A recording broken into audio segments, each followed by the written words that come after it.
Čaute sofťáci a sofťačky.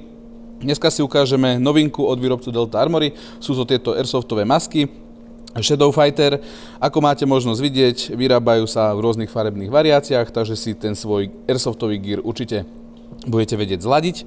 Čo vám o týchto maskách poviem, tak tá sieťovina je fakt pevný kov, ako už môžeme pri tých airsoftových maskách, ktoré sú kvalitné, poznať.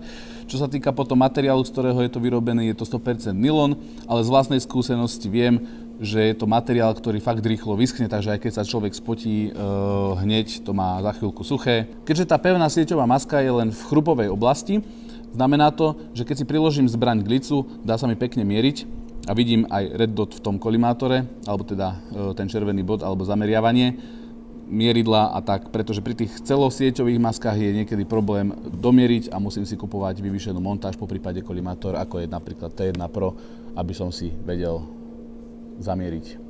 Takže o tých maskách asi všetko. Ja sa s vami lúčim a vidíme sa pri ďalšom videu.